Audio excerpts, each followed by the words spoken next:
Hey guys, welcome back to another episode of Bad Movie Night. My name's Chris, and today I'm talking about an old one from 2002, Ghost Ship.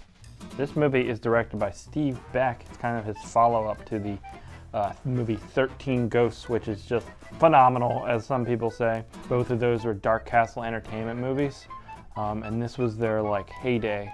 When Dark Castle started, they made this, they made 13 Ghosts, they made House on Haunted Hill, and they still produce things to this day, but nothing that kind of sticks out to me. And I think it's probably because this movie hit me with a lot of nostalgia. I'm 35.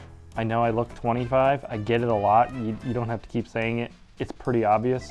But when this movie came out, I was like 15 or 16 years old, and this is perfect for someone that age. So Ghost Ship is exactly what it sounds like. A salvage crew comes upon a big cruise liner that's abandoned, and why? Well, it's a haunted ship. A lot of the movies came out around this time, with the exact same kind of setup. Not necessarily ghosts, but you had Virus with Jamie Lee Curtis, and that was kind of more of a sci-fi horror thing. And then you had Deep Rising, which was like a creature feature, and then you had Ghost Ship. And honestly, I think this might be the worst of those three, but that doesn't mean it's a bad movie. So let's get into it. So I think the main problem with Ghost Ship is that opening sequence is unbelievable. It's so memorable, it's so awesome, it's fantastic. And from that being the first 3 minutes of the movie, how are you ever gonna top that? And they can't. But that doesn't mean there's still not some fun things to find along the way. The cast is pretty interesting. You got Gabriel Byrne, you got a young Carl Urban, you got Juliana Margulies, straight out of ER, I guess. I don't know what else she went on to do, but that's what I remember her from. And she's the leading lady, which honestly might be a kind of weak, but it doesn't really matter because most of these characters, in fact, all of these characters are just caricatures, and they're kind of put in there to advance plot points and to be fodder for the ghosts. And that's where this movie shines, is its effects and its setting. The setting is cool, but it's also reflected in the set pieces. I'm pretty sure they were all done on a soundstage, but they look fantastic. There's tons of miniature work with this movie as well, with the boat, and everything just comes together in a really, really fun way. In every scene in this movie, you can see the water reflecting off the walls, even though it doesn't make sense half the time. But it does give you this kind of feeling like you're near water.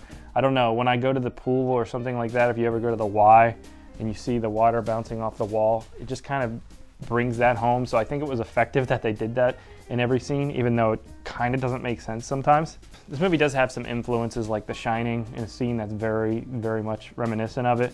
But like I said, the characters are so shallow, which I find weird for a movie that takes place on the ocean. Do you guys get that? That's a nautical joke. It's okay. My grandfather was in the Navy. And now he's dead. But not from the Navy. Anyways, let's change course. I also found it kind of weird that while the movie's called Ghost Ship, and there is an interesting twist with one of the characters at the end, we'll get to it, but not a lot of ghost action happens for the first 50 minutes. You see some things here or there, and there's supposed to be a whole ship full of people that have gone insane, and so I thought there'd be more of just random ghosts kind of killing people. You have one or two sequences of that, but not too many. The main antagonist is played by Desmond Harrington, which you'd know from Dexter. He's not really revealed to be the antagonist until the end of the movie, but it was so unsurprising, the twist.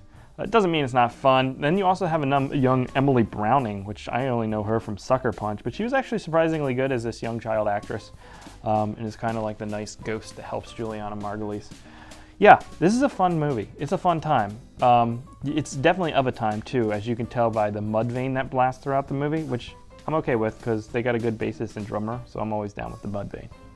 So while this movie isn't really scary at all, it is pretty entertaining. There's tons of gore effects as well. Some of them are really well done.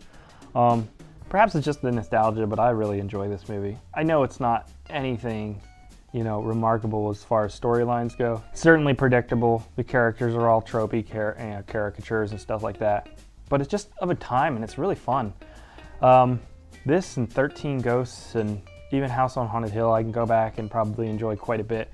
And probably because they hit me at the right time. I would wonder what a younger audience would think of these kind of movies nowadays, if they're just too cheesy for them to enjoy or too cheesy for them to take seriously. I mean, that is the thing though. I don't really think you're supposed to take this movie too seriously. The ending, however, feels a little ridiculous. It kind of reminded me of like a Disney movie with the music swelling and it seemed like there were souls twisting up into heaven. It was like the end of The Little Mermaid or some shit. I don't know. It's kind of out of place, but it is what it is. And then there's that little stinger at the end, which is just capped off beautifully with another sonata by Mudvayne. So you can't go wrong with that shit. Another scene I want to talk about besides the opening, which by the way, if anyone ever criticizes that opening, you should probably disown them and never speak to them again. But there's another cool sequence, a flashback sequence, where they kind of show you how the ship, everything went down. And it's done to this music and it's cut really well. It's definitely kind of cheesy, but it's also really cool. Yeah, I think if you haven't seen Ghost Ship, you should cruise your way over to that movie right now. Do you guys get that? That's another nautical joke. God damn. Set sail, Captain. That's what I say. We're going to get out of here, though, and that's going to do it. Let me know if there's anything else you want me to check out, and I will. I've been shooting these things out like it's nobody's business. I should probably go to a doctor for that. Anyways, that's going to do it, guys. We'll catch you here next time. Goodbye.